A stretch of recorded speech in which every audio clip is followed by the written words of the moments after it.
Hi there.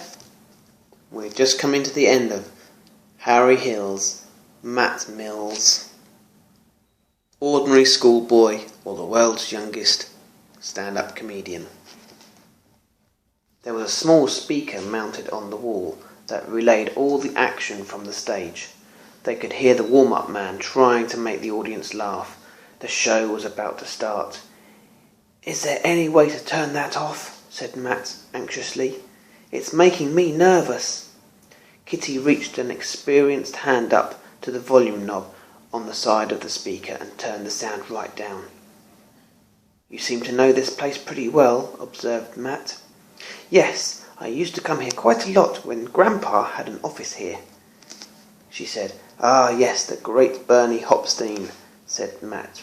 "Respect due. In fact, if my memory serves me correctly, his office was on the floor above this one. Shall we see if we can find it?" "Well, that lady told us to stay put. But yeah, I could do with some stretching of my legs. It might calm me down a bit. We just need to keep an eye on the time, that's all," said Kitty. She pulled the dressing room door open and wandered off down the painted brick corridor with Matt close behind. Chapter 33. The History of Sir Bernard Hopstein, Managing Director. They walked a little way, then through the door, up some stairs, and came to another door with "No Entry" written on it. Kitty looked at Matt, then turned the handle. It turned easily, and before they knew it, they were in another corridor thick with dust and rubbish, and generally looked like no one had walked along it for years. "Hey, Kitty, look at this," said Matt, taking his hanky out and rubbing a layer of dust from a brass plate attached to a closed door. Kitty joined him. Under the dust was a name engraved in capital letters: Sir Bernard Hopstein, Managing Director.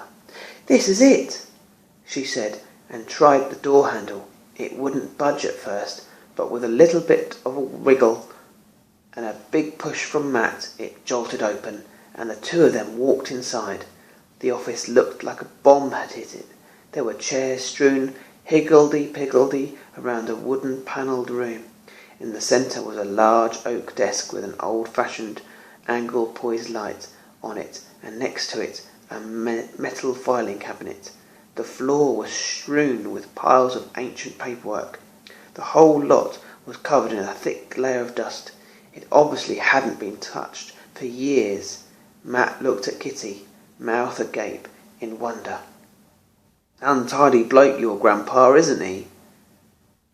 said, with a smirk. "Actually, he was one of the most organised people I've ever met," said Kitty. "He'd be furious if he could see this now." "I thought I told you to keep out," came a gruff voice from behind them. It was the old gent who delivered them down the steps of the Apollo just 2 days earlier. "Sorry, Mr. Bramble," said Matt, wishing he was back in his dressing room and concentrating on his act. "How's your wife?" "Never mind that," snapped the old gent. "In Mr. Hopstein's office too." "Tell him, Kitty," said Matt, but Kitty hesitated. "Tell me what?" said Mr. Bramble. "She's Kitty Hope, Bernie's granddaughter." "Say again," said Mr. Bramble. "He's right, I'm Kitty Hope. My parents shortened our surname from Hopstein because they got fed up with people asking if we were related to Bernie." "Really?" said Wilfred, his face cracking into a broad grin. Kitty nodded. "Ha!" he exclaimed, grabbing both of Kitty's hands. "The last time I saw you, you were about so high," he said, holding his hand out about 2.5 feet above the ground. "Not quite the last time," said Kitty. "I didn't know it was possible for her to be any smaller than she is now," joked Matt. Fancy me throwing out the governor's granddaughter. He'd have my uniform for that. Why didn't you tell me?" "I would have given you a tour." "Rather than booting us down the front steps," muttered Matt. "I don't like to trade on Grandpa's name, Wilfred. I'm determined to make my own way in the world. Well, good for you, said Wilfred. What are you up to? You here for this awful talent thingy? I'm a comedian, Matt Millz, said Matt, shaking Wilfred by the hand. And she's my manager. Ah, it's in the blood, said Wilfred, clapping his hands together excitedly. The old man would have been proud of you. Of course, this is where it all happened, where your grandfather controlled his empire, literally. The Finsbury Park Empire, the Hackney Empire, the Chiswick Empire, in fact, most of the big theatres in London. He must have been quite something, said Matt. Oh, he was a great man. Above all, he believed in talent, that he should be looked after and nurtured. He must be turning in his grave at this T-Factor thing. A career in showbiz takes more than a 2-minute spot on TV. Well, times have changed, Wilfred, said Kitty. Yes, and not for the better, said Wilfred. There are so many memories in this place. Don't get me wrong, your grandpa had quite a temper on him. When pushed firm but fair, that was him. But he never forgot that show business should be fun and not just about profits.